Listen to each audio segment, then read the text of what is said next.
To the small Heath forum meeting. This ward forum is a council meeting organised by local councillors for residents of Small Heath. Those in attendance may record or take photos of respecting confidential or exempt items. Non-residents are allowed to observe, but can't participate in the meeting. So today we've got Councillor Majid Mahmood from Environment, Cabinet Member for Environment and Highways. Who's going to be updating us on the work that's being done around Small Heath, around fly tipping, and around road safety and stuff. So, 1 second, that's all.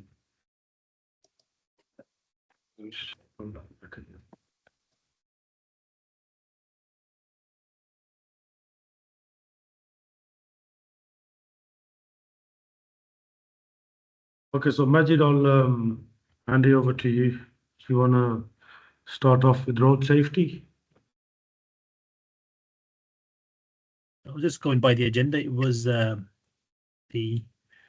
refuse that you wanted first, but I can start with the road safety if that's what you prefer. Your call. I mean, if you want to start. Okay, no, just I was just going by the agenda, so I'll stick to the agenda. It's probably best. Okay, so obviously you're aware that I incorporated. Sorry, my internet's completely dropped, so I had to come back onto the other phone. Sorry about that, Councillor.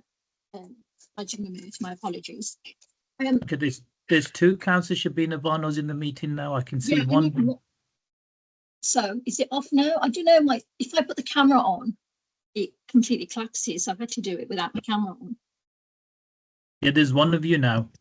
That's fine. Okay, sorry to stop you there. Just after the introduction, I just had something to say. So can I just play something on record just before you start? So I'm not chairing. It's Councillor Saqib Khan chairing. Chair, so Chair, I just wanted to play something on the record that I was only given 48 notice in regards to this meeting and seeing the agenda. This is completely unfair, not just for me, but also for the residents of Small Heath, who by no doubt would have had more time to attend this meeting and have questions. So I need this noted and minuted that this is not repeated again. That's fine. Shabina, I'd just like to come in on the point what you just mentioned. This meeting was arranged with Beverly on 4 or 5 months ago, and I've got it obviously it's documented and stuff. This specific date and time, you actually agreed with Beverly. If you remember, we were on a Teams call. So but I never got to see the agenda. I don't want to discuss it, but I didn't get to see the agenda for 48 hours. I wasn't involved in the agenda. I mean, that was obviously the officer. We could discuss this afterwards, as long as it's noted. I don't want to take any time. That's fine. Mel, I think Mel's been in touch with you on a number of occasions, but you've not responded to emails. But we can discuss that later. So, Councillor Mahmood, do you want to start off, please? Okay. Yeah. Thank you, Chair. Thank you, Councillor Shabina Varno, for inviting me to your board forum. I thought it was going to be in person, but you changed it to online, which is fine as well with me. I was just hoping to taste some of the nice food you get around Coventry Road, but I can do that another time. So my portfolio, it's been enlarged over the last few months. In May, I incorporated transport and highways, which includes road safety, which we'll talk about as well in the next item agenda. But I'll kick off with the issues that you flagged around fly tipping, refuse and street cleaning. So fly tipping, specifically for Small Heath, since January 2022, we've had 1,494 reports of fly tipping. The ward is the 17th highest fly tipped in the city. Sparkbrook is the highest with more than 3,500 reports in the same period. And Sutton Four Oaks is the lowest with less than 10 reports in the same period. Your neighbouring wards are actually a lot worse. So Bosley Green has around 2,500 reports in the last 18 months, and Bosley Highgate has 2,700. So if you put those two wards together, I think most of them used to be part of the former Bosley Green ward. You're looking at 5,200, which is triple the amount that we have in Small Heath. Then I'll go on about how we're tackling the fly tipping, but I'll talk about refuse and street cleaning because it's all working hand in hand. In terms of refuse, as you're aware, we're the largest council in Europe. The service delivers empties 115,000 bins a day, 575,000 a week, and 29 million a year. In Small Heath itself specifically, there's 5,290 properties that are emptied on a weekly basis, largely on Tuesday, and a small proportion on Wednesday.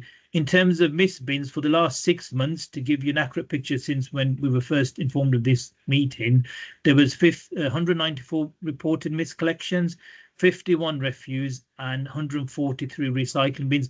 Those are reported missed collections. Those are where someone has actually contacted us as a council or the elected members and put in the system that it's missed. There has been other drop collections, for example, where there's been inconsiderate parking, double parking, and that's largely on the large terrace roads where you've got double parking, which is another issue that we're looking into from the road safety angle, or where you have cars parked on the junction. To say there's a road coming off, I don't know, say Dora Road coming off to the next road. If there's a vehicle parked on the junction, it's difficult for the vehicles to maneuver themselves, especially the recycling vehicles, because they're the larger vehicles. So you might think on the face of, yes, they can go down that road. They probably can. What they can't do is maneuver themselves outside of that road without hitting the vehicle. So it's dangerous for them to do so. But we are tackling the double parking, working in conjunction with the police going forward. The service as a whole in the city, there's going to be a substantive change, and with your permission, Chair, I think it's important that I shared those changes with the people of Small Heath today as well, because we are moving to fortnightly collections for residual from, I think, Atlas Works, which is the depot that serves Small Heath. It's going to be around July, August of next year. The initial rollout is going to be in Perry Bar Depot, so it'll be the wards that are covered by the Perry Bar Depot from April of next year. When we move to residual fortnightly residual collections, we'll also move to an increase in the recycling provision that we're making available to households. So where there's space for properties, they will be issued with a second household recycling bin. We will remove the pod, which is the current system that you use for paper. It's just not fit for purpose. It's something that we've been working on. I mean, I had this discussion way back in 2018 why we should make that change. And that will happen across Small Heath. And I know in Small Heath particular, there is a recycling issue, because where the data was provided to us, Small Heath is one of the lowest recycling parts of the city. So there is a significant amount of work that we need to do. And that will be included in the comms package that we have specifically for Small Heath and other areas, because one size doesn't fit all. You'll also be given a food caddy, which is, I think, 27 litres for external and an 8-litre food caddy for internal for kitchens. So you can place your food recycling in those and then bring them outside into your food recycling. We understand from the statistics that have been made available to us from our waste disposal partners, Veolia, that there should be an increase of anywhere between 15 and 35% in recycling. So there'll be a reduction in residual, which will be collected fortnightly. But the smelliest waste that people present, the food, will be collected on a weekly basis. There will be some exemptions. The exemptions would be those properties that are on SAC grounds. So if you've got any on SAC grounds in Small Heath, they won't revert to a fortnightly residual collection. Any flats above shops, and I know you have some on the Coventry Road, they will still have a weekly collection. And any tower blocks or maisonettes, they will stay with a weekly collection until we do the second piece of transformation work on recycling, which commences, I think, November of next year. Once we've done the rollout of the food recycling and second house of recycling bins, we will then put in place a new strategy to increase recycling and offer recycling to those properties who currently don't have that facility made available to them. So that will start in November. So there'll be discussions with council, and I'm more than happy to attend another ward forum before the rollout of the food recycling and the second recycling bin is delivered in the Small Heath ward. Before people ask questions about the funding of this, the funding has been approved. It went through cabinet. There's 24 million on replacement vehicles, 150 new vehicles that will also be compliant with Clean Air Zone. There's 6.2 million that's been secured for the second recycling bin. So not only will that offer additional capacity for people to present paper and cardboard, it will reduce the cost that we incur of contamination and not giving the waste items to the incinerator. So we'll save on disposal costs. And obviously there's an increase in income as well. The small pilot that we've started in my ward, I took leadership on this. The evidence so far is that the paper and cardboard has increased by approximately 25 to 35% in those roads that have been provided with a second house recycling bin. and the residual presentation of the tonnage has decreased between 15 and 20%. So you can see a significant improvement in the reduction in residual and the increase in recycling. And once we've brought in the food recycling as well, Veolia estimates anything between they've given an approximate figure of about 30%. Whether all that 30% will be presented, that's down to us working with elected members as well and community groups. And I'm hoping to have a dialogue with a lot of the religious institutions as well, because they have a large footfall every Friday. So that's something that we'll be discussing with them as well. DEFRA have provided us with a grant for the food recycling caddies and the food recycling bins of £6.8 million. That's secured, and there's also £310,000 that we're spending on a new IT platform, which will give us live data from vehicles when they're going out to pick up the collection. So we'll know where they are, what time they're at specific roads. So if we do get a complaint of a missed collection, we'll know where the crew is at that specific time in question. Around street cleaning, we've merged the street cleaning and ground maintenance. The top tier management is in place now. There's interim solution. There's Les Williams, who I'm sure both elected members know of. He's the interim lead for street cleaning in the city now. There is some issues around, we don't have any contingencies. So if we've got a cleaning program in place, all wards have a cleaning program in place. If the officer is on leave or is unable to attend, then it's difficult for us to get contingency. So we are aware of that difficulty, and so we are seeing how we can work with elected members. But we are going to be encouraging elected members to have walkabouts with the councillors and the community so that we can service and understand the local needs, because you're better placed to tell me about what's needed in your ward than I am. I cover the city, but I don't know all the nooks and crannies in each part of the wards. We know of the hotspots. Thank you to both members when you completed the surveys. So we're aware of a lot of the hotspots, and that's where we try to put the service in place. In terms of the enforcement activity that goes hand in hand with both street cleaning, fly tipping and refuse, in this year we've issued 7 £300 fixed penalty notices to businesses under the duty of care offence, which is Section 34 Environmental Protection Act. That's where a trade or business has to have sufficient waste disposal capacity. Our officers go on a visit and they carry out a check to see if they've got sufficient capacity for the waste. If they haven't, we can issue them with a fixed penalty notice. 7 have been issued. For fly tipping under Section 33 Environment Act, you're probably aware, Chair, that we increased licensed public protection, increased the penalty of £1,000.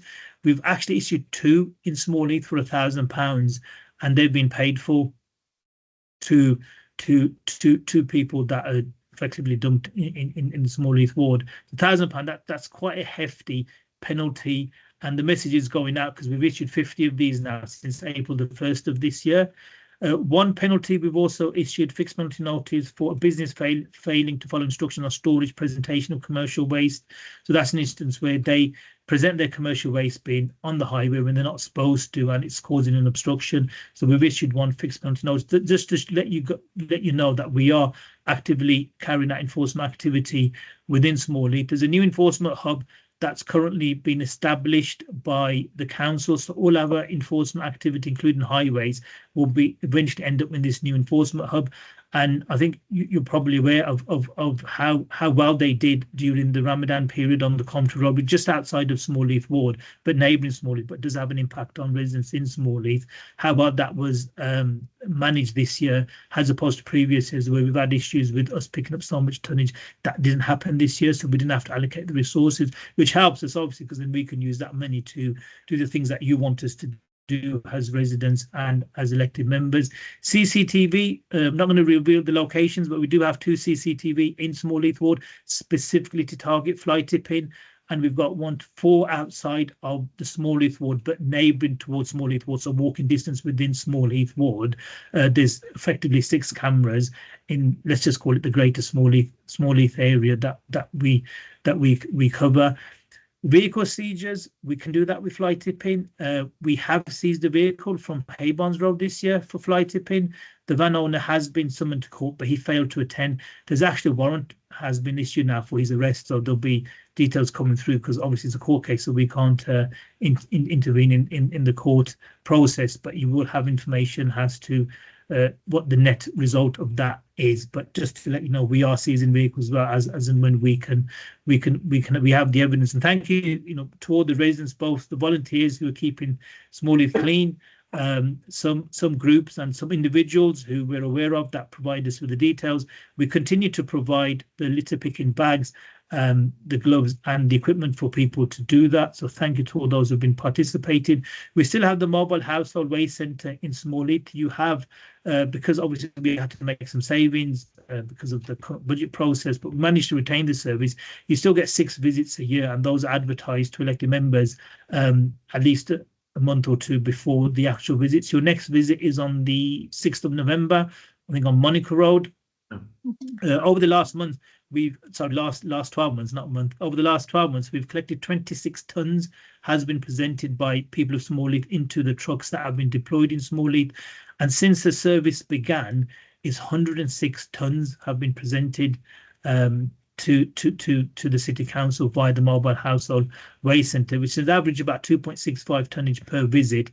You've had 1,035 visits now recorded since February 2023, when I tasked officers to start counting the number of people who are using the service. Your average is at 43 visits per truck, which is below the average that we have for the household waste centres, which is around about 80. But we are now deploying them in the high demand areas. So obviously, if you get a higher collection in 6th of November, that will be noted. More residents attend, then that puts you in good stead going forward in terms of the reallocation, which is an operational decision by officers. So my plea would be to you to advertise, and thank you for the advertisement that you do. I know you go door to door to let residents know, and all the residents who are in this meeting and outside who participate in using that service. But the more people that use it, the more your officers will, once they do their graph and table in terms of the visits, then you'll be allocated more trucks going forward. Do you want me to stop there, Chair, to take questions on this aspect of my portfolio, or do you want me to crack on with road safety? I think we'll just take some questions from residents. Okay.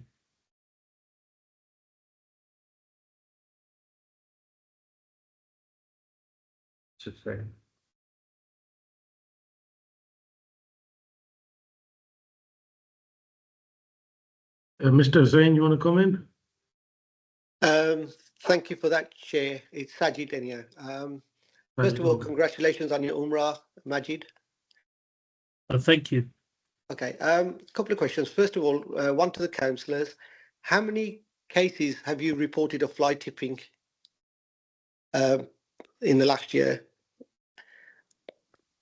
And second of all, Majid, I don't know whether you remember last time when you had the ward meeting at Khidmat Centre, I did raise the question that some of the drivers were not collecting the waste, the recyclable as normal, and you said you were going to look into it. And obviously you've just mentioned again that there's an issue of Smallheath not recycling. When I've mentioned it to you when you were here at Khidmat Centre, that the drivers are mixing the rubbish with normal household in Smallheath, and you said you were going to have a look at that and get back to us. I think that was in 2022 December, if I remember right. Okay, do you want me to go first, Chair? Yeah, Chair, yeah, Majid, can you just come on that? Okay, yeah, I mean, thank you for the question, Sergeant. Thank you for your comments around Umrah. It was probably the best trip that I've ever had in my entire life. I should have done it a lot sooner.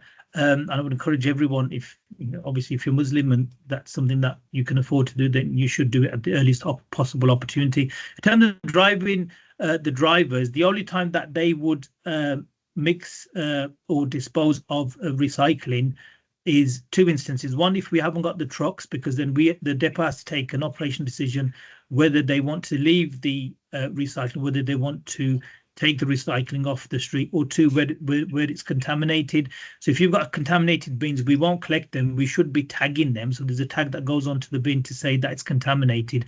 And then we give the resident a week to segregate the recycling from the normal residual rubbish. If it's not segregated, the following week when the crew comes for the normal residual, they will also dispose of the recycling if it's still contaminated. If it's not contaminated, they will leave that for the collection the following week. And that's a case across the city, not just in Small Heath. We're recycling. The reason I mentioned the data that was provided to me before when I was in this role, because we haven't collected the data again. We're looking to collect that data again. Small Heath was quite low, it was about 22%. No, it was about 18 to 19%. I think Small Heath and Allen Rock were the two lowest for recycling in the city.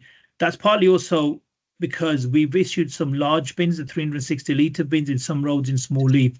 And because of that, people haven't actually got accustomed to recycling. So we're trying to push for everyone to recycle. But if there's any specific instances that you're aware of where the crews, because what we are going to do in the future to make it easier for people to understand which are the recycling crews, which are the normal crews, we're going to have a wrap around the vehicles. Once the new vehicles are delivered, the wrap around will have a different colour for your residual trucks and a different colour for your recycling trucks. Sometimes when the recycling trucks do come along, they've got two compartments in the rear. One compartment is for the paper, one compartment is for the plastic. And if you're not aware of that from a distance, it does look like they're going into the same compartment, but they're not. And with the issue of the second recycling bin, that should also stop any contamination, because currently if you've got the pod inserted into the large recycling bin, sometimes the paper will fall into the plastic, etc.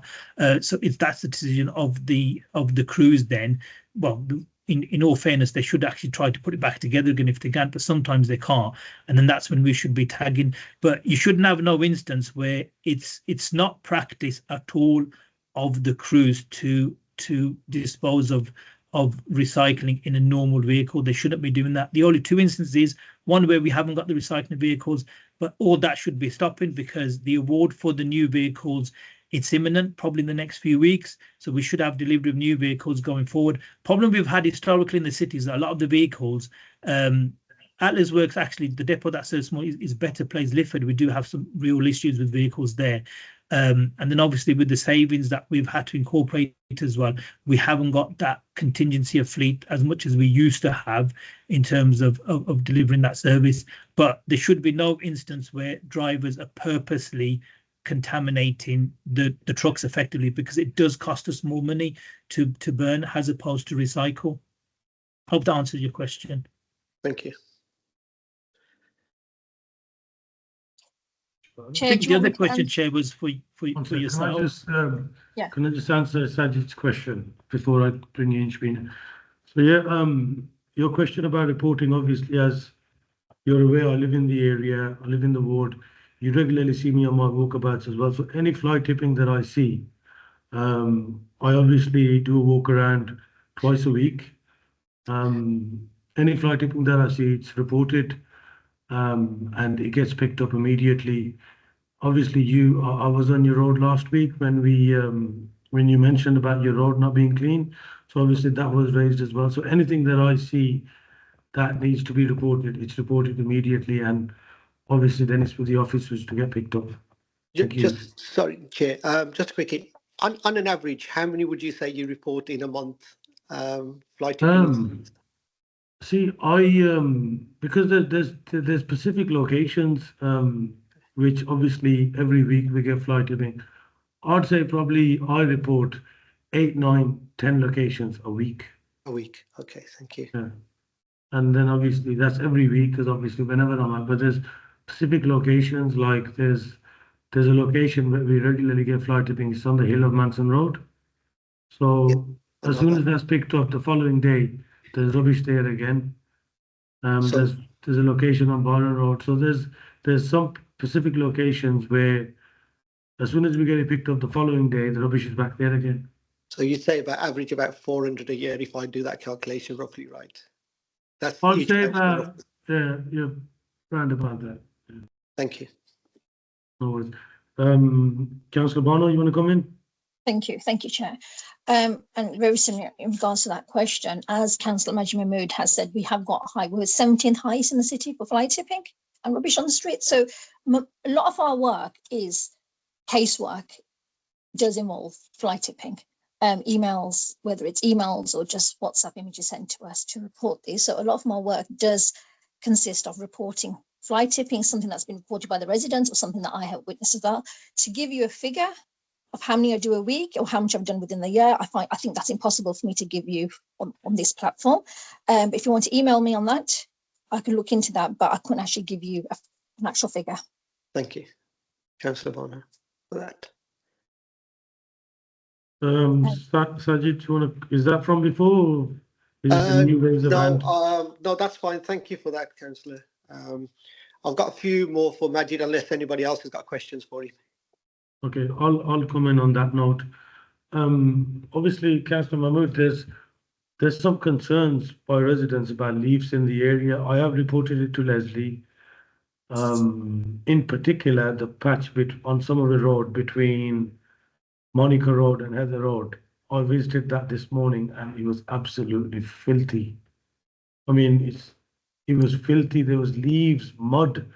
I mean, litter. It looks like the cleaners haven't been there for a good few months.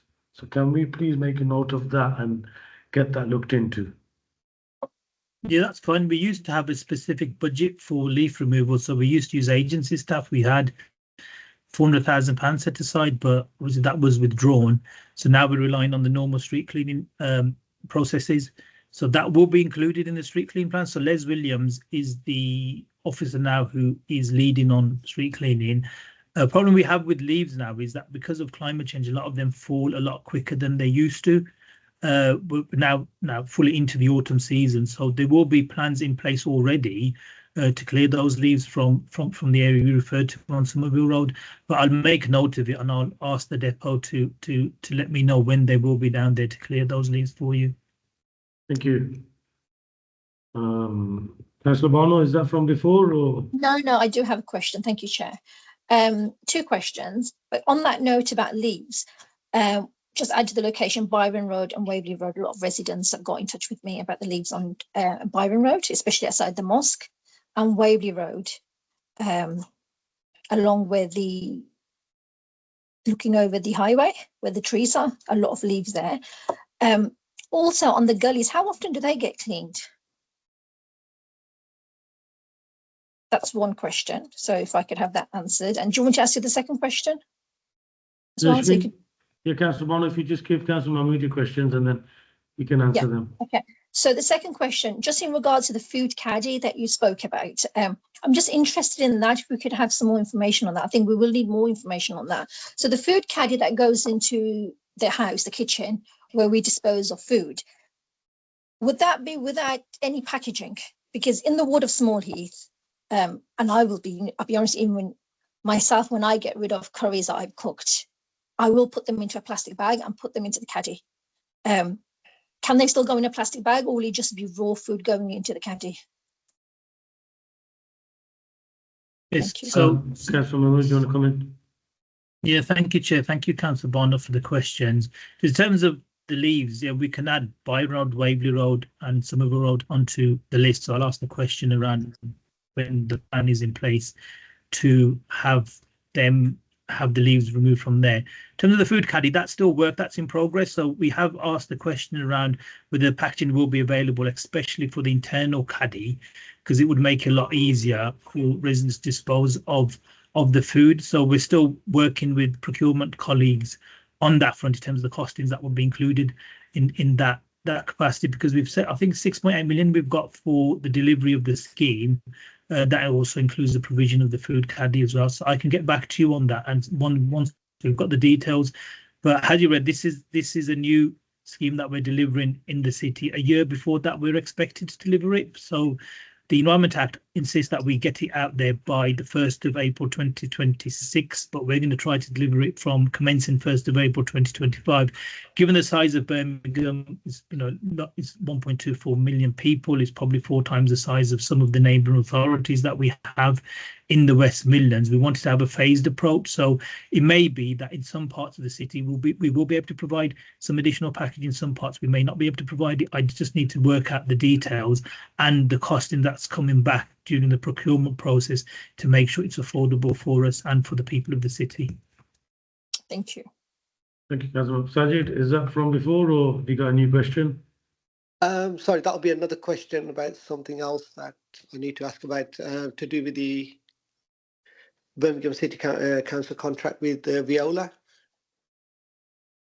Okay, I'll just mention that Now that we know that 77% of our rubbish is being incinerated by Birmingham City Council via Veola, instead of going to landfill sites, is there a contract with Veola?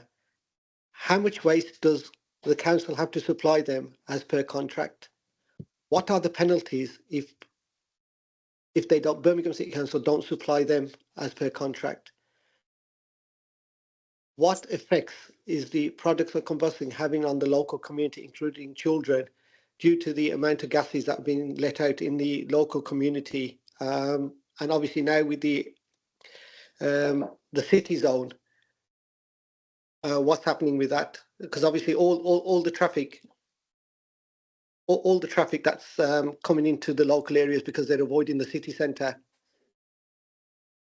So we've got this now where you've got the Bolton Road, the traffic building up there.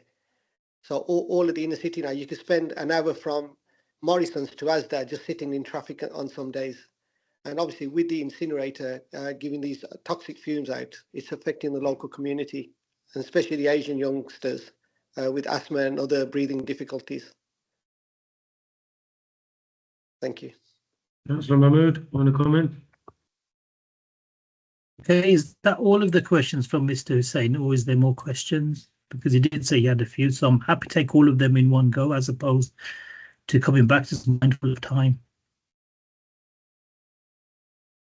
So, Saj, have you got any more questions, or is this a question in regards to waste? Sorry, that was a question. Sorry, I missed. What did he say on that? Sorry. If you've got any other waste collections, because then we'll move on to road safety as well. So if you've got... That was the only waste collection I had on that. Okay, thank you. Yeah, go on, Councillor Mahmood. Okay, that's fine. So currently, the new contract came into force this year with Veolia, which is a 10-year with the potential for an increase of 5 years on the contract.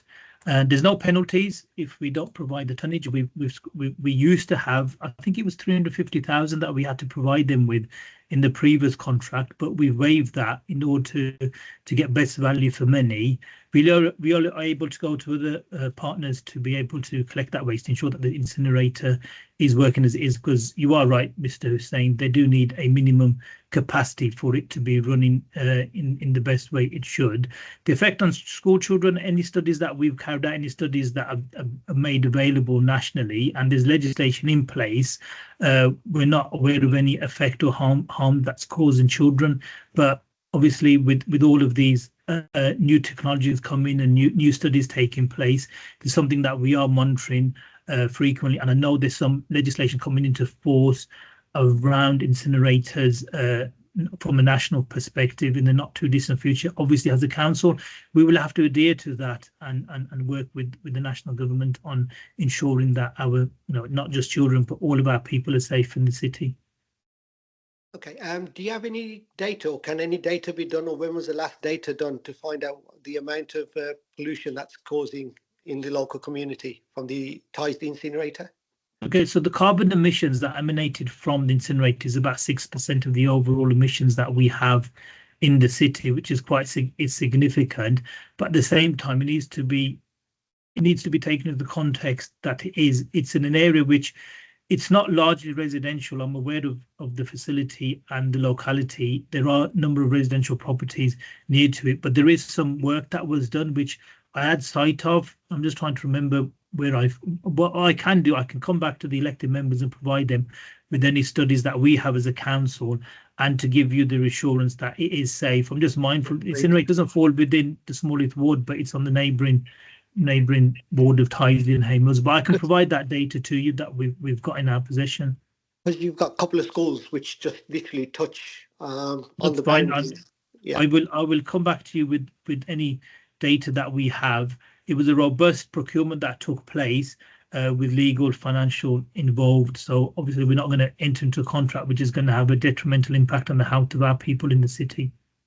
Okay, thank you for that. And one last question on that. I don't know whether you know yourself, Veola is linked to IDF, which is Israeli Defense Forces, and obviously they fund them quite strongly. What is your opinion on that? I believe Veola have now changed the incorporation of the company, so Veola itself UK is not linked to the organisation that you referred to. Thank you. Thank you for that, Chair. Okay, we're gonna. I've just Is had, that- Chair, Chair, sorry. can I just Councillor have one Bono, can we question? just hold on 1 second, please? Okay, yeah, go ahead, Councillor Bono. Thank you, Chair.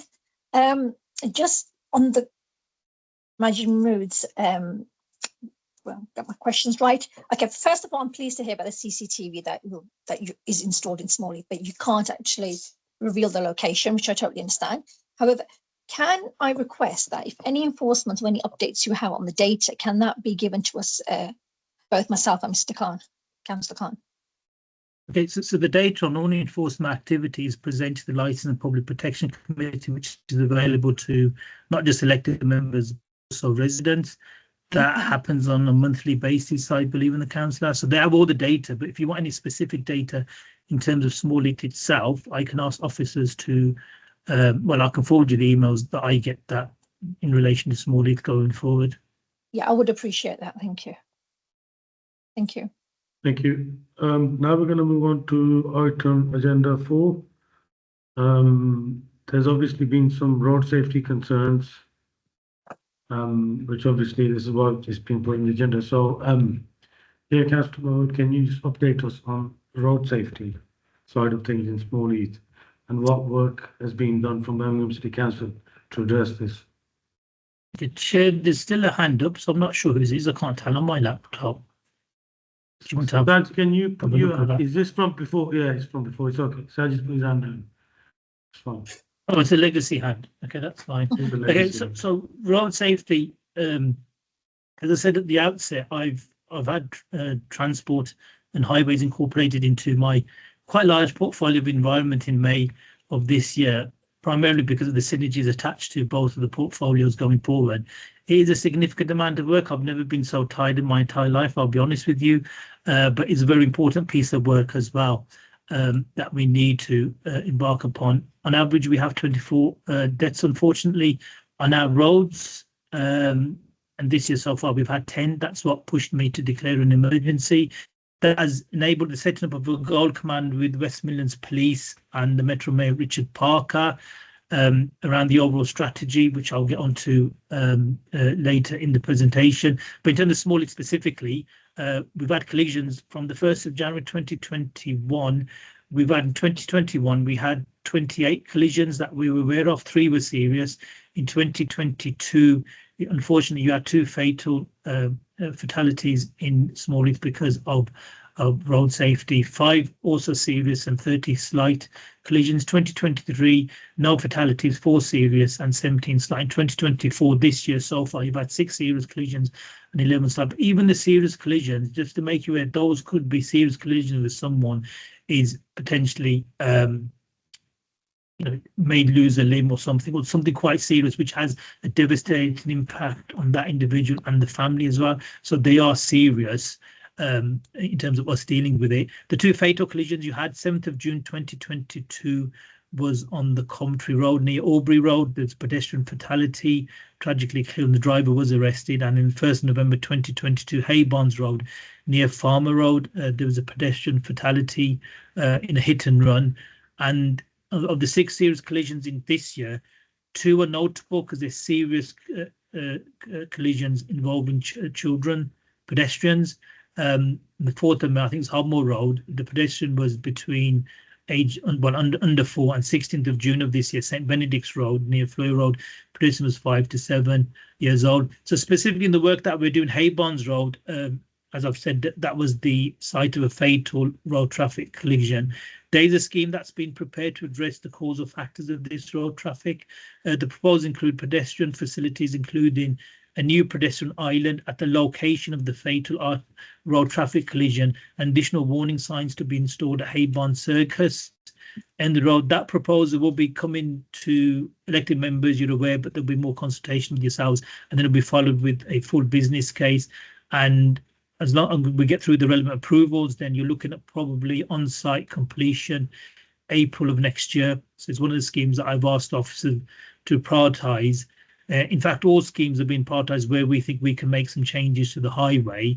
We've also had a a new panel set up, road collision panel, which will involve officers of City Council, the Coroner's Office, the West Midlands Police and the Mayor's Office, where we think we can make some changes to the highways following a collision. And obviously, you're aware of the £80,000 that I've now incorporated into the Environment, Transport and Neighbourhood Fund. That's for Small Heath specifically, to deal with some of your issues you have on the highways, and that's something that both Councillor Khan and Councillor Barner will be involved in as elected members to deliver that scheme. We do need the schemes to us by March of next year, so just to re-emphasise that if no scheme is available, that money will go back into the pot and it will be distributed in other schemes across the city. So just to reiterate, we do need that agreement from both of you going forward. Obviously, you've got the local engineers who are there to help you form any schemes that you have. There'll be some training that will be provided to all elected members, I think next month, around the schemes that you could include within this new Environment and Transport and Neighbourhood Fund. It's still a work in progress, so the schemes that we're adding on as I speak, as long as they meet the healthy safety, streets agenda and road safety, then they should be able to be included. So around the biggest issue that we have around the road safety is how we're going to pay towards the speed enforcement, because that's a revenue spend which was taken away because of the cost involved. It's with national government, because any fines that are paid goes to national government. But I have written to the minister asking if that money can be given back to the councils to use, because that would enable us to deliver more average speed cameras across the city, in order to re-emphasise our need for people to drive safely and keep within the speed limit. There's work that's taking place with West Midlands Police in the meantime, where they've increased their mobile site locations, I think from 5 to 8 now. And when there is a exercise that takes place within Small Heath Ward, both elected members will be made aware of that, and to see if you can support the scheme and even join in the project, because I think it's everyone's interest, all elected members, cross-party and the community, to work with the West Midlands Police on this, so that we can ensure that there's no further fatal collisions happening on our streets, or even serious collisions as well. There's also an extra £900,000 that we've allocated for the Vision Zero Fund. That's dedicated to development and delivery projects, with the aim to have zero deaths and serious injuries on our city roads. And as I've said, there's 80,000 for Small Heath specifically for proposals going forward. There's a traffic regulation order out for consultation in the next few weeks around bringing the carriageways that carry 40-mile speed limit in the city down to 30 miles per hour, because it's proven that if there's a collision at 40 miles per hour, there's a higher chance of a fatality than if there's a collision if you're driving at 30 miles per hour.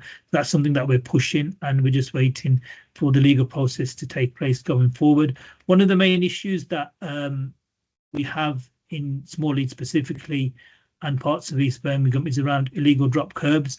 In Small Heath, we are aware of 258, and I've been made aware of another 3 last night. So it's probably 261. I'm not sure if the data has been updated.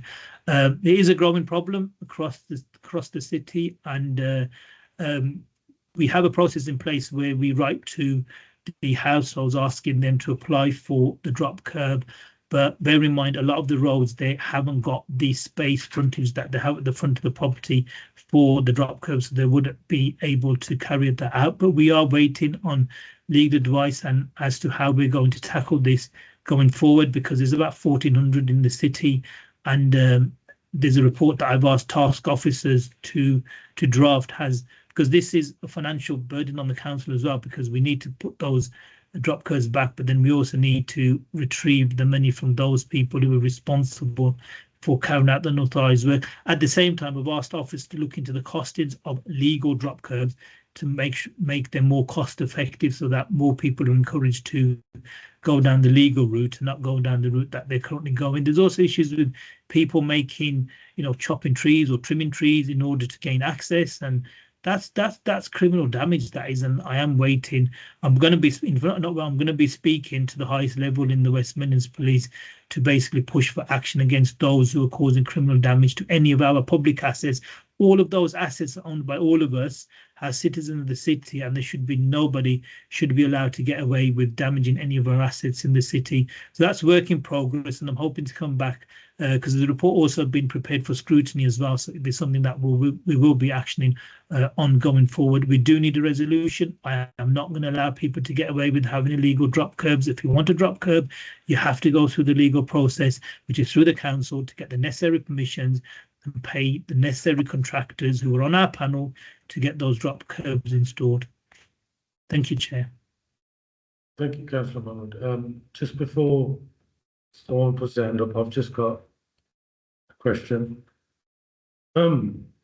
Obviously last week, I think it was last month, I visited Waverley Road. Obviously there's been a number of accidents. There was a street meeting with residents. Obviously there was some officers from Cllr, the highways engineer was there as well, and Sajid was also present at the meeting. And this specific location, we've had a number of accidents, some which have not been reported, some which have been reported. Now you referred to this neighbourhood funding. Obviously, I'm in contact with a lot of the residents on Waverley Road. They would like some sort of, obviously either because the speed bumps have gone down because they've been installed for a very long time. Now, my question here is, I spoke to Alan, our highways engineer, and he said maybe we can do something from the neighbourhood fund. But I mean, doesn't this come into maintenance if the speed bumps are obviously not in accurate use, they've gone down due to the usage? So obviously, wouldn't that come under Cllr to just come out and put them back into proper use rather than using our neighbourhood fund where we can use that money to deliver a proper scheme? Because I'm in contact with Alan.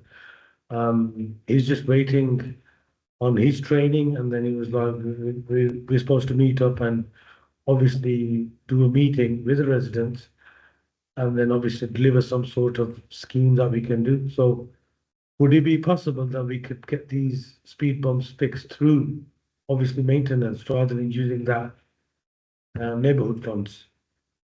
Yeah, thank you, Chair. I wasn't made aware of that meeting. I've not had any feedback from you or the officers since the meeting. I would have been happy to attend that meeting. But you also mentioned there was an officer from Cllr, so that question, I'm assuming you posed that question to him as well around the maintenance. But the speed bumps, they're not very good on Waverley Road. I know it quite well whenever I've gone to a funeral or a prayer at the mosque around the corner from there, or Smallheath Park.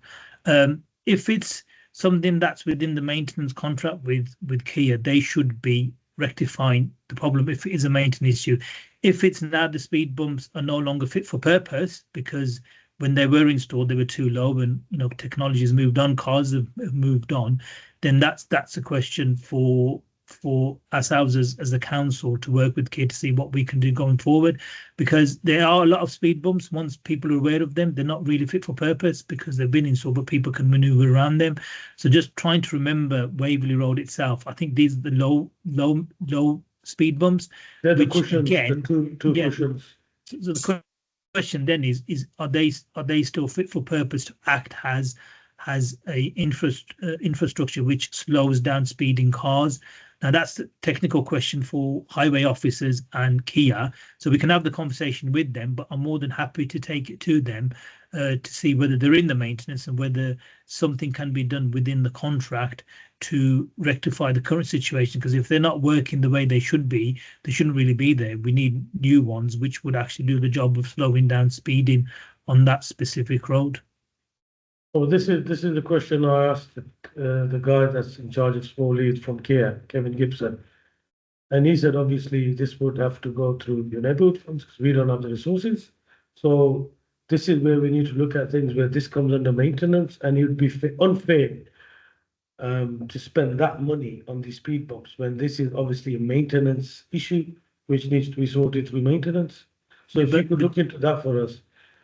And if you could update me on this, that'd be wicked. No, that's fine, Chair, but it's not a maintenance issue if the speed bump is still in the same position and the height is the same as it was when it was installed. It means that technology has moved on. It's no longer fit for purpose. So it doesn't become a maintenance issue.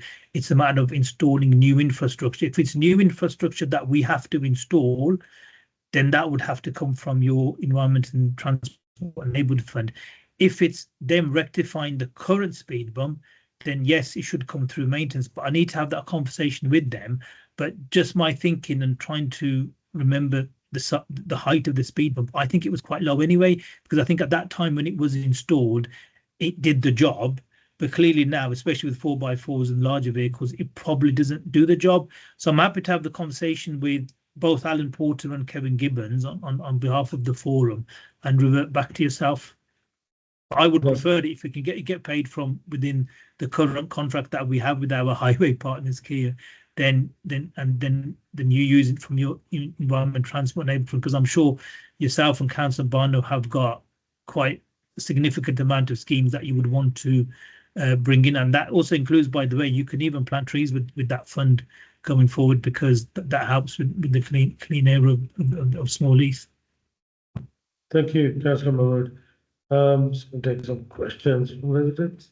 Saj, do you want to come in? Majid? Yeah, thank you for that, Chair. I was at that meeting, and what Alan had actually said was the bumps that had actually sunk, they'd actually sunk. So what they said is that is part of Cllr's responsibility to repair. Now, they are supposed to be looked at every 6 months, but for the last year and a half, nobody's had a look at them. So Cllr said they will reinstate them, lift them up as part of the plan. Where the funding was going, that was for the chicane to slow the traffic. While we stood there for about 20 minutes, 25 minutes, you literally saw them by the school just ripping it. They weren't slowing down from either side. So what we proposed under some of the local residents, if a chicane could be put there to slow the traffic, just roughly where the school is, that will slow the traffic around by the school, because there's been a couple of accidents by the school now. But it was Cllr, and Alan had even said that it should be under the highways maintenance to lift them up, because they haven't maintained them for the last couple of years now.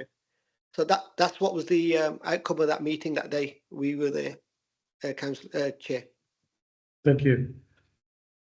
That's really useful, Chair, because so what's happened is that the speed bumps that were installed, they have basically lowered in height, which means they're no longer fit for purpose, and that's a maintenance issue. So I can have that conversation with Kevin Gibbons, and the chicane, that's something that you would have to basically fund from your own budget, but we would need evidence before the installation of the number of accidents that we have had on the road. But I know there's a school on the road as well, so that kind of supports the evidence, because obviously the last thing we want is safety of children is paramount in this. So that's something we can look at going forward. Brilliant, thank you. Councillor Barno? Thank you, Chair. Just touching on the topic that you spoke about, drop curbs, and I'm really pleased to hear that yourself, you will be looking into escalating the growing concerns, illegal drop curbs, because just in recent months, and even in the last week, I've had many residents contact me, and residents actually feel that there is no enforcement, it's non-existent, because they're seeing these drop curbs happening live. They report them to myself. By the time I report them on to the relevant departments, this is a 28-day window before someone goes out and investigates. And it just brings that feeling of resentment in the community, because you've got some people who actually require one, but they don't have the space. But they have a neighbour who's actually gone ahead and got an illegal one done, and they're just carrying on as normal. So I'm really pleased that you will be looking into that, and we'll support you on that if you could keep us updated. Yeah, thank you, Councillor Barno. It's one of my key priorities when I took on the transport aspect of my portfolio in May of this year. That was one of the key priorities, because I think it's so unfair on those residents who have actually paid for a drop curb. I mean, you're looking at a cost between £2,500 and £5,000, depending on the size of the drop curb, and then to see someone on the same road getting an illegal one carried out for them. And also the long-term impact of this, because a lot of these illegal drop curbs don't adhere to the safety mechanisms that we have in place. So you can see reports of ponding occurring on those particular sites, and in terms of road safety going forward, especially those that we would never give permission to because they're too small. It means that nobody on the road has got anywhere to park. And I know of 1 or 2 roads in Small Heath where unfortunately that is the case, where you simply haven't got anywhere to park because every single house has got a drop curb, and the drop curbs that shouldn't really be there. And then the removal of trees, something that we've now been made aware of, is happening at the same time as this. Seriously, we need to take a zero tolerance approach on this, and I hope all members, cross-party, support us on this. It needs to be a zero tolerance approach, and I'm going to have the conversation with West Midlands Police, see if we can escalate this so that they can also take action. Because as far as I'm concerned, it's criminal damage. Whenever you're basically damaging someone else's property, this is the property of the people of the city. And there's 1,400 that we're of. And what I will ask all of you in the meeting, elected members and residents, if you are aware of any drop curbs that are going in, then let us know. The historical ones, we've probably got notification of them. And if you put it into context, if there's 1,400 illegal drop curbs in the city, 258 of them are in Small Heath, you've got like about 1/6 of the illegal drop curbs in the city. That's a significant amount. So we are going to start a pilot exercise where we carry out robust enforcement in the sense that we actually, my instructions to officers are, get that opinion from legal and just put the drop curbs back to the way they were before, and then build the person who is responsible for that illegal drop crossing. It's ridiculous how this is even happening in the city. It's ridiculous that people have even got the mindset to damage property and, you know, have a selfish attitude where they'll just go ahead and do something which has an impact on other people, on their neighbours and other people on the road. And the example Councillor Barnow's given, where a resident has gone through the normal channel to try to get a drop curb, for whatever reason it's been turned down, and then all of a sudden the neighbour gets a drop curb legal. It's just grossly unfair. It's not the way we want people to behave in the city. So I am pushing with all my power to get this rectified across the city. Thank you very much. Really pleased to hear that. Thank you. Councillor Mahmood. Okay, I'm just going to quickly say something, and then there's a Sergeant Alan Liam also coming on this as well. So basically, you mentioned, obviously, this is a criminal matter, but I've had discussions with police and the council. On the council website, it says it's a criminal matter, but when I've had clarity from the police, they've come back to me and said, no, it's not a criminal matter. It's your council need to deal with it. So we need to make some corrections on the website as well, if it is a criminal matter or if it's not, because I've had residents, Councillor Barnow's obviously not been in this meeting. I've had a meeting with officers where there's been a team of officers that have been designated to deal with this illegal drop curb. We've been doing a lot of work on this. Obviously, they've started some sort of, they've started coming into Small Heath now.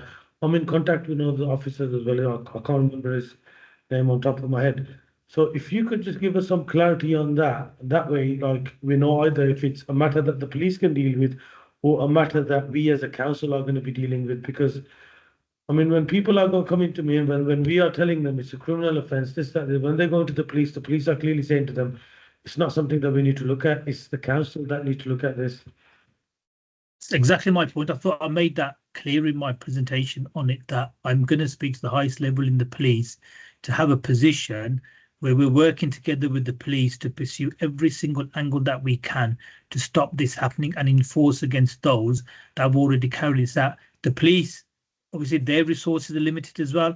It's whether they're willing to prioritise criminal damage as opposed to the other incidents, and let's be honest, much worse incidents that are taking place in the city.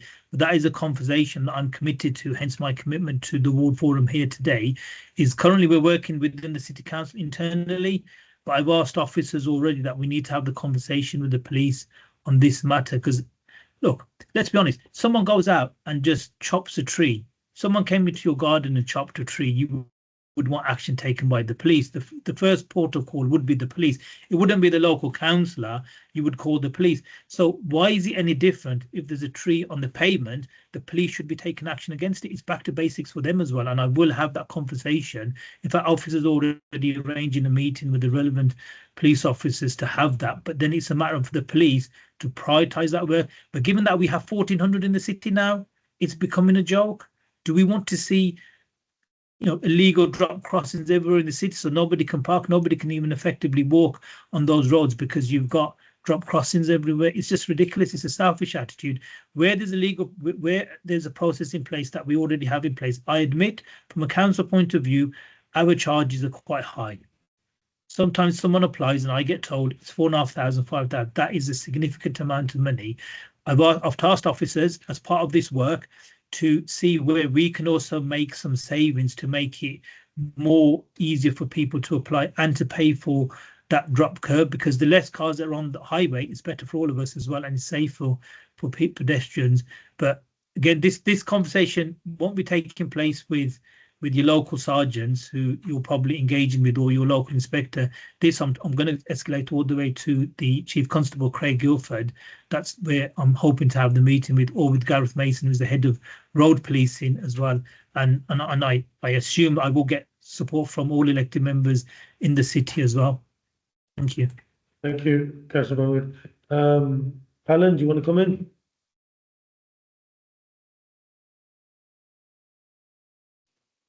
Alan, yeah, I just wanted to come in on there just because I have been trying to arrange a meeting with the council, but our dates haven't lined up, unfortunately, on what our approach to dropped curbs will be, because obviously from our perspective, yes, the residents can report it to us, but actually it's not their criminal damage, it is the council. So I think where the breakdown then happens is it gets reported to us by the resident, we will push back going, actually it's not to do with you, it's not your criminal damage, we need the council to make that complaint to us for us to then investigate from there.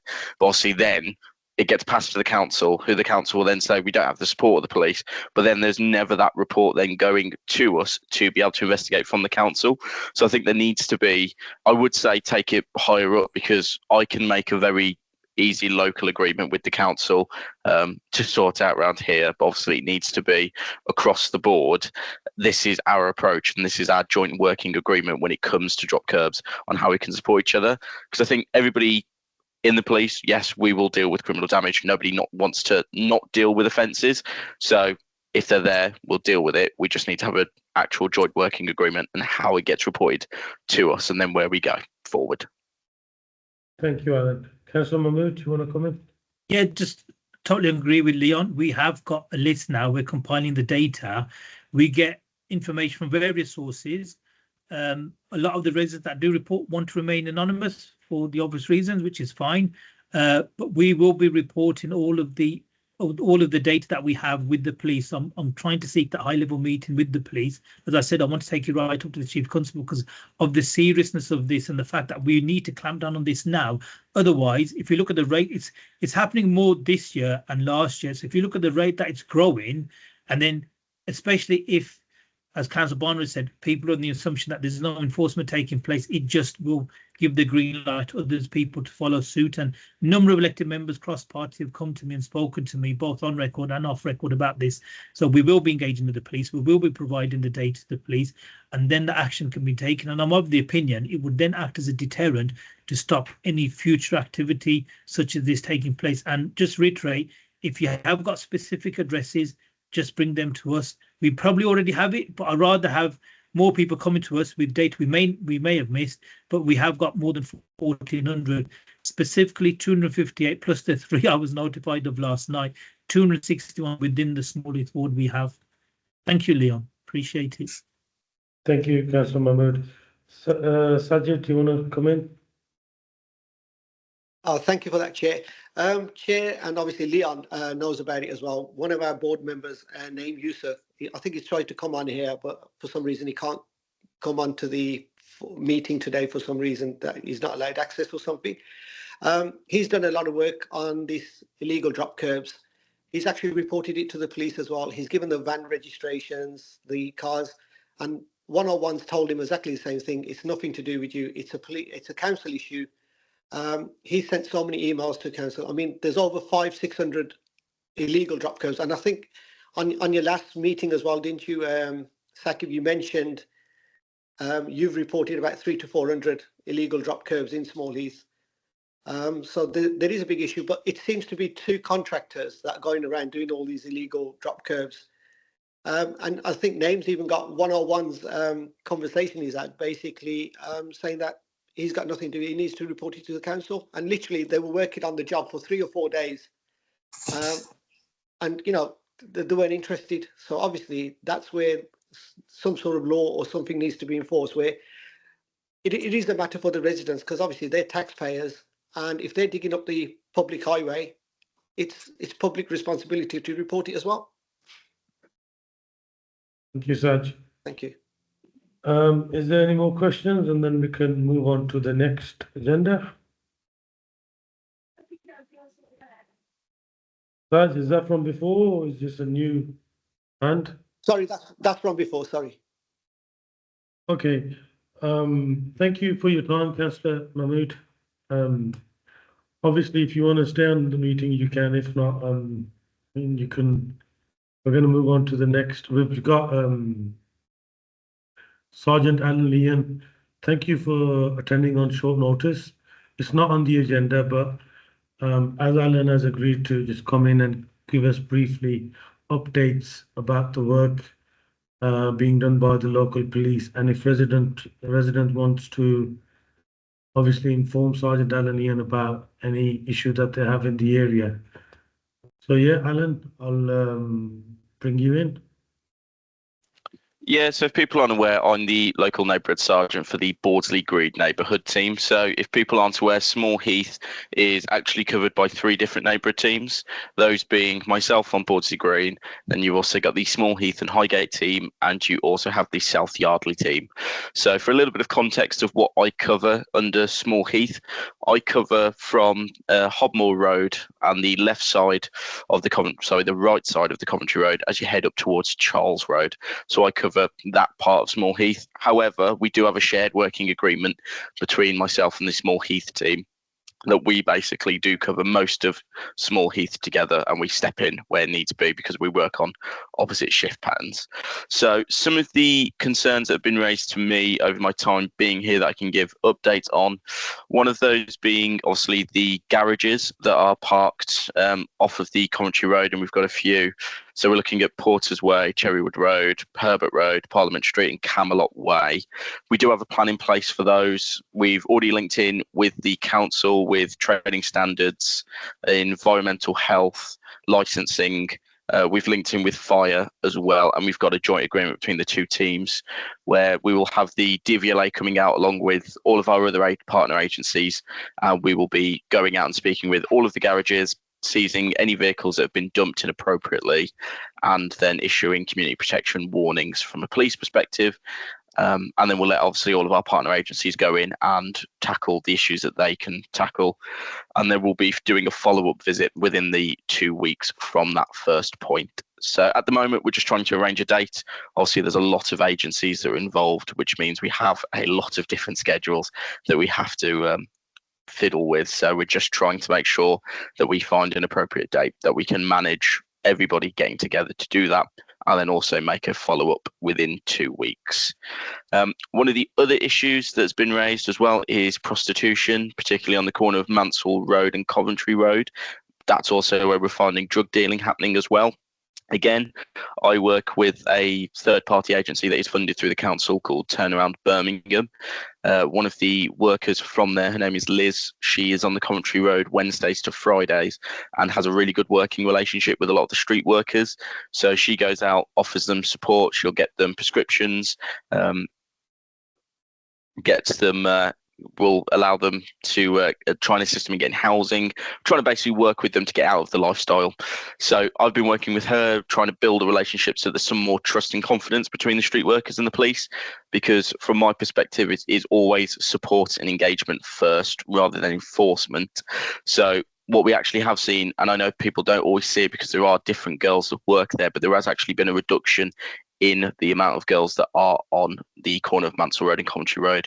We are down to probably about 3 now that are permanently there, that unfortunately they're in need of a lot of support. So I'll be doing a street walk with Liz to get my face out there so they've got a first point of contact within the police if there are any problems, and just to assist us in building that relationship. But I'm also going to sit down with an officer from the South Yardley team to be able to put a business case together for the council, looking at measures that we can take. So I'm looking at not removal of the bus stops, but changing them more into open face ones, because with the current closed ones, that's what they're using to solicit as well. So obviously it's a bit enclosed from public view, so they're using that along with the phone boxes as well. Those are being used, and they're being used for drug taking. So it's just about reducing the amount of hidden spaces that people can use for criminality.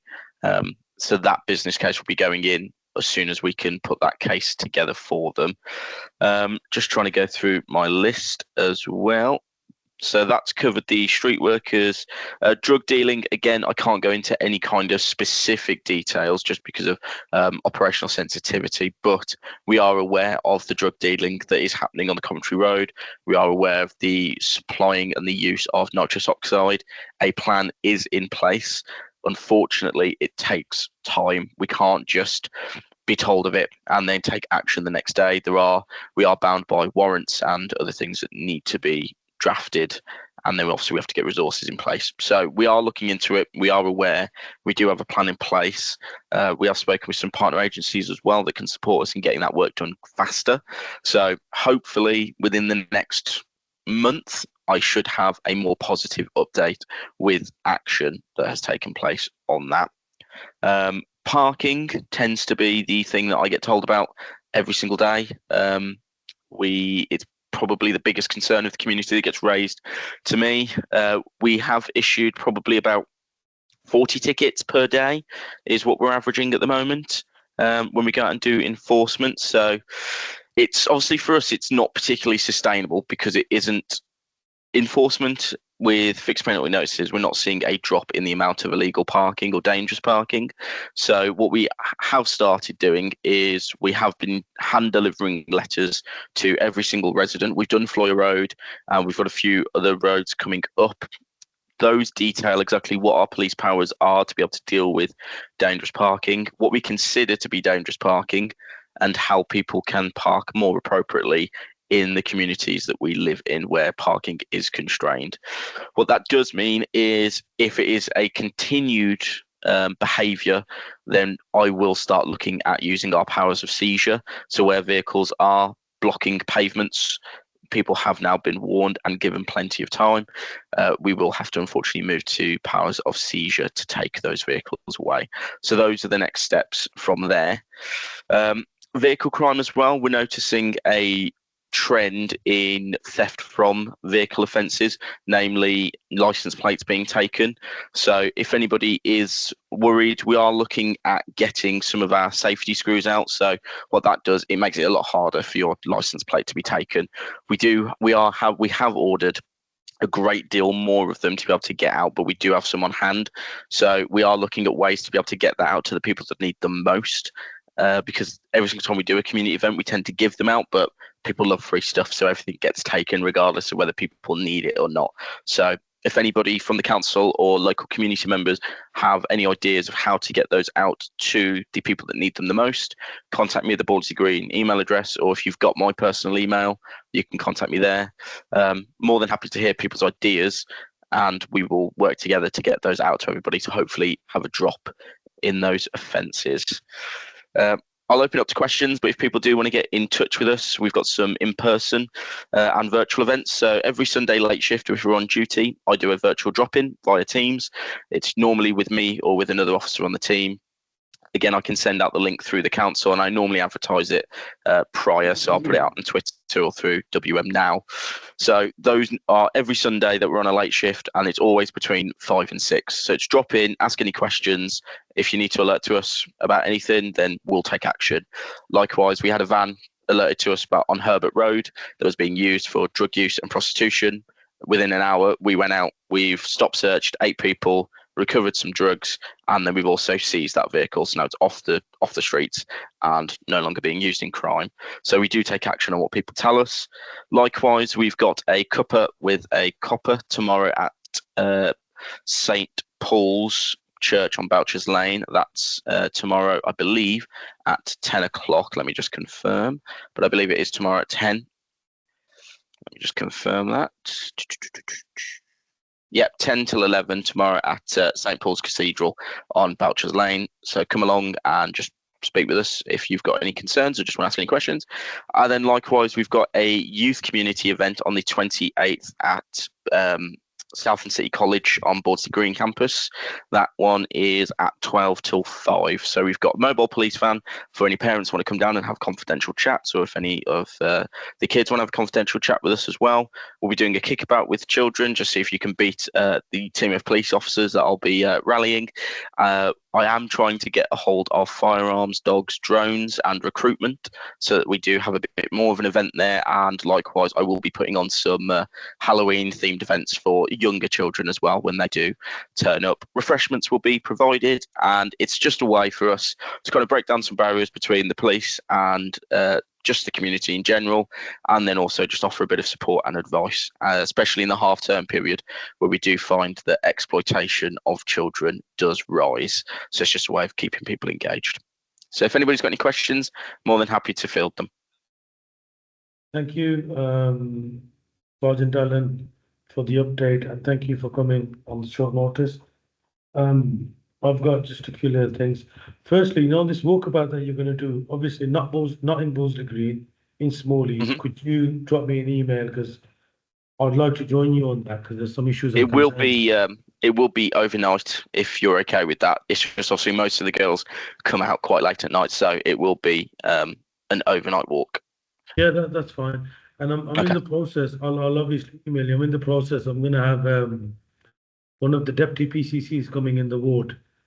I just need to get some dates from you, and then maybe we can, if you could come along as well, because obviously Yeah. you could tell them with first-hand experience what the issues we are facing, because I've had meetings with the Police and Crime Commissioner and the deputy, and my line's been that we need more police in the area. We need more police resources in the area.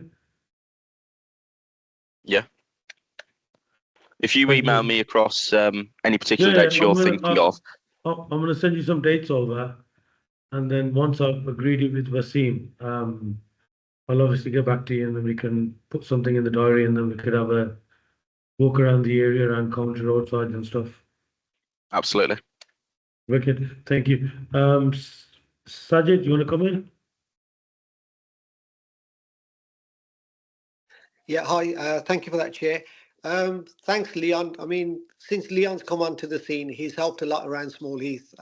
We've seen a lot of changes with Leon's team, and obviously we've seen the positive side, of what Leon's done so far and what he's got planned. So thank you again, Leon, to you and your team for all the good work that's going into Smallheath. Thank you. Is that you going to ask him a question, or is that it, Saj? No, that's it. Thank you. Okay. Councillor Barno, sorry, do you want to come in?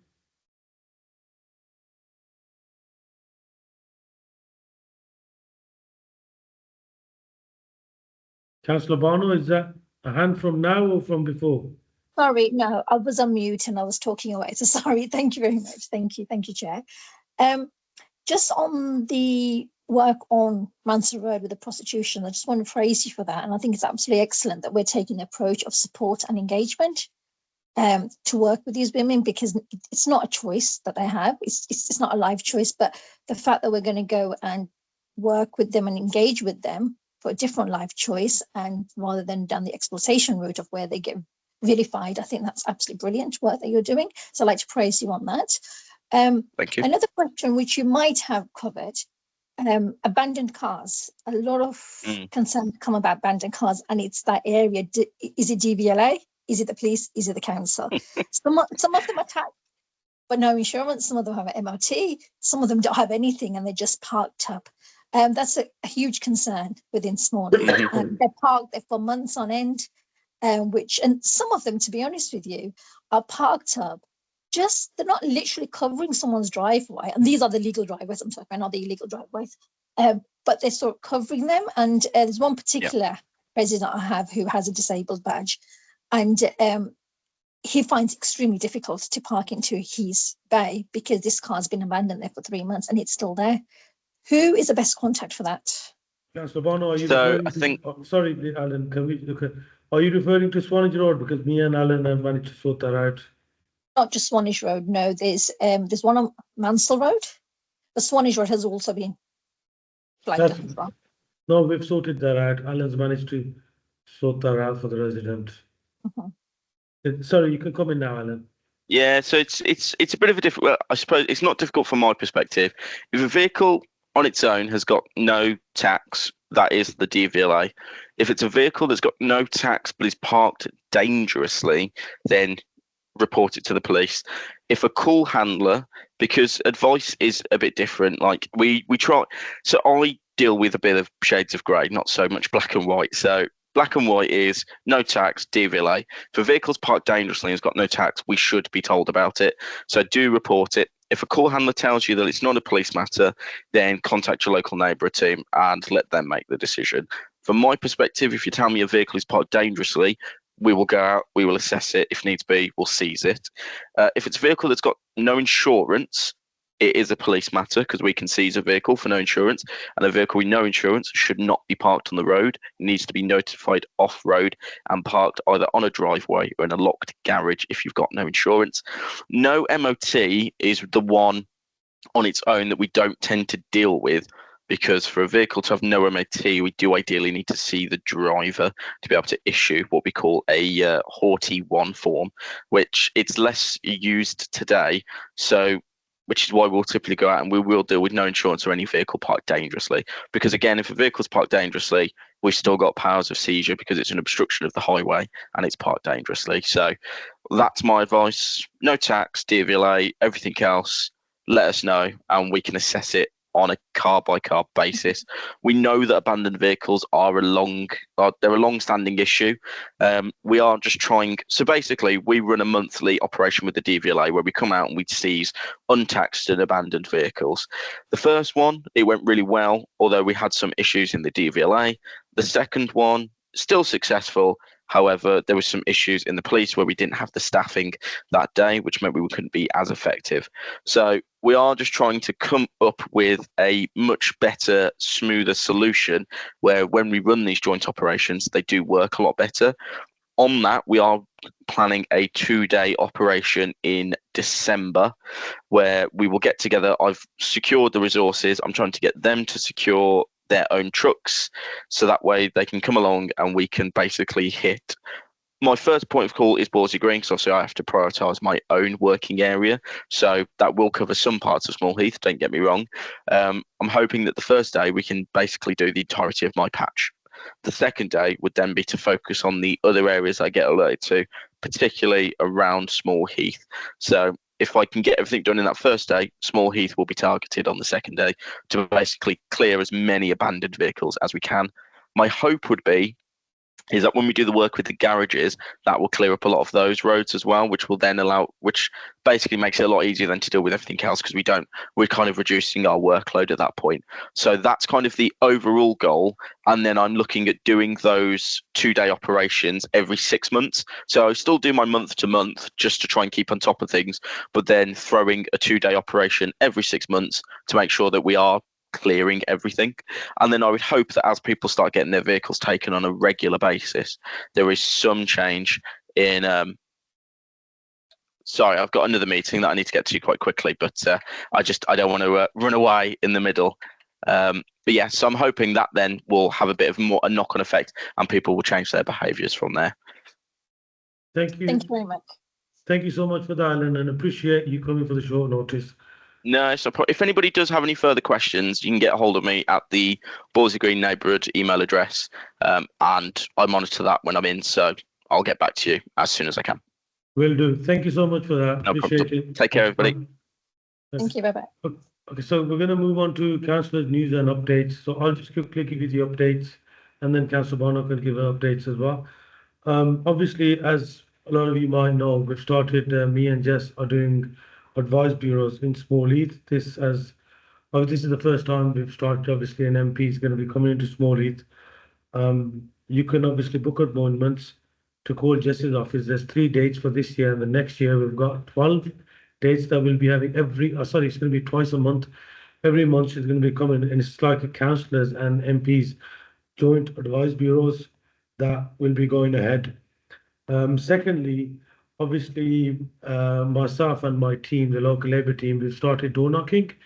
So obviously, a lot of residents tell me that they don't get to see us or some can't attend my advice bureau. So I will be out with my team more or less every twice a month on the weekend. So at some point, I will get around to you. So we're knocking doors to ask if there's any issues, concerns, anything that I can help you with, any casework or anything like that. Other than obviously, you can email it to me or you can call me as well. But some residents just prefer that someone just obviously came down. So we're doing that as well. Thirdly, there's been a direct mail being sent out, hopefully from last week. Everyone should have received the direct mail. It's a letter from me and Jess informing about the work that we've done in Small Heath Park and the other updates around the area. So yeah, I mean, if Councillor Bono wants, obviously give her updates, and then we'll take questions from residents. Thank you, Chair. Thank you very much for that. I have a couple of updates, but just a point of note. Sorry, we didn't get that. What was that? Sorry. Can you hear me? Yeah, I can hear you now. What was that? Okay. No, I just said thank you for that. Just want to raise something about your surgeries. I've had a couple of emails. They've been trying to get in touch with your advice surgery because of the telephone number, but no one's actually answering that call. So if no one's picking them, they can't get through. Do they just email you then? No, because what it was last week, the week before, I think it was, we had advice surgery where Jess was there. We had a phenomenal turnout. A lot of residents turned up. So basically what it is, because it's for 2 hours or 2 hours, we have to book a number of appointments because Jess is there herself. She's coming in herself and she's doing this herself. So if residents can't get through on that phone line, because obviously it's the whole of the constituency is ringing on that, it's just not for Small Heath. Tell them to email me or Jess and we'll get them an appointment. That's not an issue. Have you got any other update, Councillor Bono, that you want to share before? Thank you very much. I do have a couple of updates, so thank you. I'd just like to share, next week is Antisocial Behaviour Week. I sit on the Community Safety Partnership East Board. West Midlands Police, along with other partners, will be running ASB Week from the 18th of November to the 24th of November. Events will be taking place in various locations across the city. The most closest event to us in the East will be Foxhollis Park in Acots Green. So that's happening. That will be taking place on Wednesday, next Wednesday. If anyone's interested in that, I'm happy to, if you email me or leave your email in the chat, I will send out the poster to you. I have also put in a request for next year's ASB to be held in Small Heath because we're falling under the East Ward. It should be in Small Heath, so that's work in progress at the moment. In regards, sorry, yes? I can't hear you. Sorry, I can't hear you. Sorry. Hello. Hello, I can hear you fine. I can hear you now. Sorry, go ahead. Just continue. Okay, so I don't know what anyone had, but it's about the Antisocial Week, which is next week. If anyone's interested in that, I'm happy to send a poster out for that. Details. Sorry, Jennifer, can you hear Councillor Bono? I can, yes. Yeah, it has gone a bit quieter, Shabina. I think it's it sounds like you're on loudspeaker, perhaps instead. No. So I can hear you, but it's just gone a little quieter. Okay, is that any better? Yes, that is better. Perfect. Right, okay, so did you get the Antisocial Behaviour Week? Yes. Yeah. Okay, so that's running next week. I'm happy to share the post on that. Just to finish that, you wanted people to put their email addresses in the chat if they want some info from you directly or contact you. Is that right? That's right. Or I could get Toff Islam to email the poster out. A lot of partners from West Midlands Police, Children's Trust, CGL will be at this Antisocial Behaviour Week where you could meet a lot of the partners and learn a lot of stuff. So that's happening next week. Also, I have an update from the Small Heath Neighbourhood Plan. And I'll just give you an update on that. So the Small Heath Neighbourhood Plan, I'm really delighted to announce that the application for the Small Heath Neighbourhood Plan and area boundary has now been approved by the City Council. Small Heath Neighbourhood Plan will now lead public consultations on draft plans and proposals within the area. The neighbourhood plan was established for the purpose of promoting, improving the social, economic, environmental well-being in the area. The neighbourhood plan has already been working very hard with its partners and stakeholders developing its activities for the next 12 months. The neighbourhood plan is proud to announce its open and green space commitment. The stakeholders working with the neighbourhood plan are Birmingham Open Spaces, the Wildlife Trust, and the respective chairs of the Friends of Groups of Small Heath Park and Digby Park, along with other schools within the area. All these stakeholders have been working hard to launch the Small Heath Big Green Project. The Big Green Project aims to connect youngsters to Small Heath's open spaces and evaluate the biodiversity of Small Heath green spaces for 2025. If anyone's interested to be involved in that, there's an email which I could put on the chat. It's www.smallheathplan.com. And anyone wants to learn more about that, what we're doing for the next 12 months, please do get in touch. Also, whilst I was in the meeting yesterday on the East Side board, I did raise some concerns that were sent to me by the chair of Small Heath, Friends of Small Heath Park, in regards to Morgul Gardens. The vandalism and the drug activities taking place. They will get back to me on that, on how they can actually help us on that. Other than that, I think Councillor Majid Mahmood made everyone aware of the next MHRC truck, which is on the 6th of November on Monica Road. That's all from me. Thank you. Thank you. Any question from residents?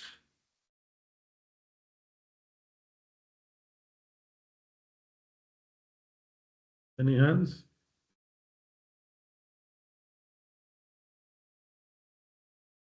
Okay, any other business? Oh, Saj has come on board. Saj, go ahead, mate. Sorry about that. Hi, Shabana. Just first of all, congratulations on your move to the Lib Dems now. Could you actually tell us what is the Small Heath neighbourhood plan in the long term? I've just explained it. Did you not hear me? No, that was only a part of obviously what you're doing with the parks and environmental services. No, that's one of the things that we're doing. Because one of the priorities within Small Heath, as Councillor Majid Mahmood spoke about, that we have recycling that is the lowest. We are 17 in the city of fly tipping. So one of the main things is bringing Small Heath back on level of recycling more, respecting our green spaces and looking at our green spaces. But it also will be a neighbourhood plan which will lead public consultation. So if there's anything within the area that needs consultation on, the neighbourhood plan will overlook any consultations. So if there's anything work that local groups want to carry out in Small Heath, it comes under the neighbourhood plan. So it's not just the Small Heath Big Green Project is just one of the projects that we have going at the moment. And we're looking to launch that. We've been in touch with the local schools. We're looking around January, and that will be looking at how we can make our parks safer in the sense of encouraging more walking. And what we do know within Small Heath, we have, as you mentioned yourself, pollution, traffic, all this is impacting everyone's health, even the young children's health. So we're looking at how we can make our parks more safer, more sort of applicable even to the young generation, because at the moment the young generation do go to the parks, but because of the state the parks are in and the lack of funding that's been put into the parks as well, everybody's suffering. So if we've got a neighbourhood project that's going to look into this and can actually generate funding, not just from the council, is looking at external bodies. So we will look at funding that's not so reliant just on the council, and we can make the parks safer, make the parks more appealing to the local schools to do projects in. And that can be going back to the basics, what used to happen, like especially when I was young, we used to look at open time, the leaves, how they fall, education process, get the local children involved in planting. So getting them proud of their local spaces. At the same time, cutting back, making sort of walk paths for people to walk through the parks to catch a bus, to walk through the park to get even to the train station. It's all about making the parks greener, safer. That's one of the projects at the moment, but there will be many on there. But if you want to know more, you want to email more, please, the email's in the chat. Please do get in touch. Thank you for that. Thank you. Any more questions for me or Councillor Bono? Saj, is that from before or is it now? The raise of hand. Sorry, that's from before. Here you go. You're very confusing. You need to start taking your show of hands down. So is there any other business anyone would like to discuss? Can I just add something onto any other business? Yes, if you've got anything to throw? Thank you very much. I'm not sure how many on this are, but I just want to extend my sincere thank you to the Smallheath residents and to the schools and to the children of the school who all came out in numbers to help us with the campaign to save Smallheath Library. And a big thank you to all the parents and the children. Without the schools, I don't think the letters that I delivered to the council could have been possible. There was over 2,000 letters and artwork, which is absolutely phenomenal. This came purely from the Smallheath residents. Councillor Khan, I understand that you recently met with Cabinet Member Simon Sullivan to discuss the future of Smallheath Library, and I'm really pleased that you finally see the importance of Smallheath Library. Could you share the outcome of the meeting that you had so it can be minuted in this? Obviously, I met with the Cabinet Member. There's a process that you follow. I initially, from day one, I've always been concerned about the library, but there's a consultation process which I'm aware you're aware of as well. We can't just jump into conclusions. But I mean, I had a very fruitful meeting with Saima. I obviously raised concerns with her that residents have raised with me by email or phone, and she has reassured me that there will be positive, the residents' concerns will be heard, and they're just not going to make some sort of decision on that basis. I don't know about your letters or, I mean, that's something that you've delivered. I've not spoke on that, but the meeting that I had, I raised my concerns, and I actually, had a very detailed meeting with her. And the chair of Smallheath Forum, Sajid Hussain,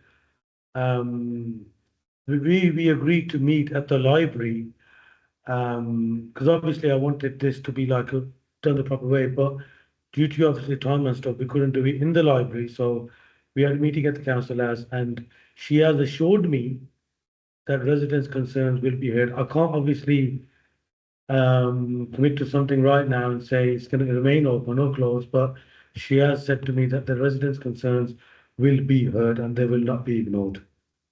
That's brilliant. Thank you. And I guess it's better late than never, to be honest with you. The consultation has been running since April, so I guess it's better late than never. Well, there's some more work that I'm doing with Saima, which I can't obviously discuss in the meeting, but hopefully that will obviously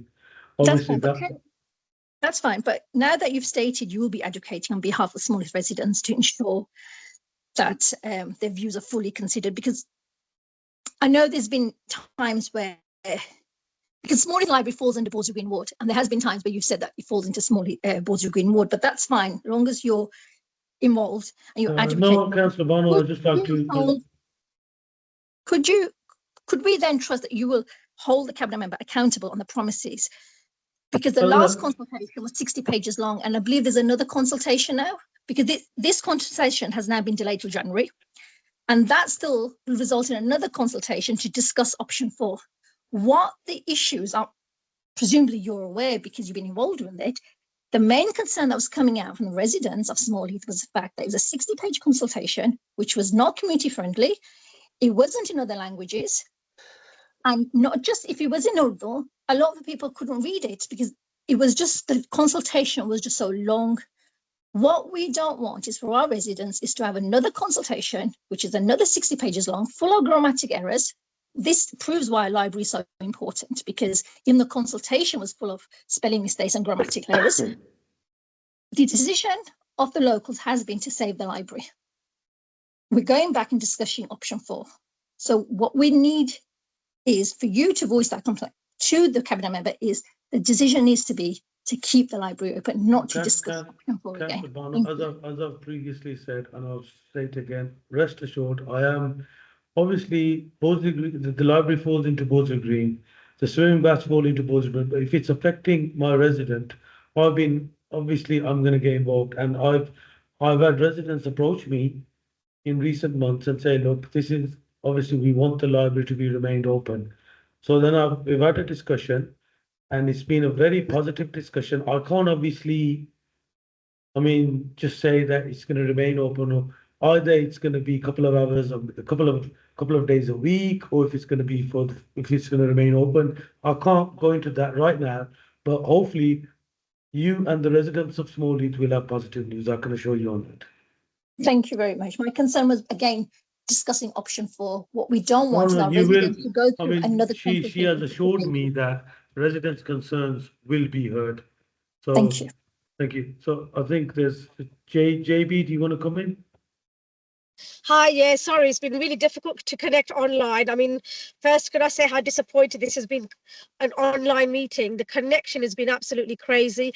What I'd like to ask is, Councillor Saqib, was the amount of money that's going to 17 parks in Birmingham from the Commonwealth, if I'm correct, and you were contacted, if I'm correct, by a resident asking about what it was that whether you or Councillor Shabina Bano had done in regards to trying to secure funding for Small Heath Park, but you haven't replied back from what I can see, and so they've asked me if I can ask the question, why is it that particular parks have been allocated this funding and Small Heath Park hasn't, especially when we know how it can be improved with such funding? And two, I'd also just like to pick up on Councillor Barno's point of the fact about the consultation with the library. One. Sorry. Is this the second question for me or for Councillor Barno? No, sorry, I just wanted to put them together because I know time is very sparse. Okay, quickly, go on, Bas. Okay, right. Basically with Councillor Bond in regards to the library, about the consultation and obviously how difficult that 60-page thing was, and I don't understand how the council could get that so wrong, frankly, but that would be good to know from your behalf what you're doing in regards to try and push that to make it easier. Is the second question for me as well? You can answer it because, I mean, you voted for the cuts for the library, so I'd expect you to have some kind of factoring in that, especially since it's coming under a Labour council. Okay, thank you for your question, Basmin. Firstly, this email that you're referring to, I've not received any email. If the resident wants to send it again, I'm more than happy to respond. In regards to Small Heath Park, I mean, I did a lot of work with the cabinet member. We managed to secure funding and we delivered a project, the gym equipment and stuff in the park. Councillor Bano was also involved in that as well. I mean, in regards to any other funding which you're referring to, if you send me via email, I can ask the question. I'm not aware of any funding that's been allocated. The Small Heath really, funding, it's been in Birmingham Live. It's been advertised, 17 parks in Birmingham. We have had a resident at the Small Heath Forum who also asked that same question. So I'm quite surprised as a councillor you're unaware of particular fundings that take place. Okay, that's fine. I can ask that resident to resend it. I will also send you an email so you're aware. If you resend that again, or if the resident resends it again, I'm more than happy to make some inquiries and get back to you. Okay, thank you. I just wanted to see whether, I don't know if Councillor Majid Mahmood is still on. My No, connection is so poor. He's gone. He's left. Yeah, he's left. Okay, that's fine. Then that's not to worry. I can email him in that case. And just one more question, if I may, in regards to some of the shops on the Coventry Road and the encroachment that we're seeing. Does that come under planning? Because I know you are on the planning committee.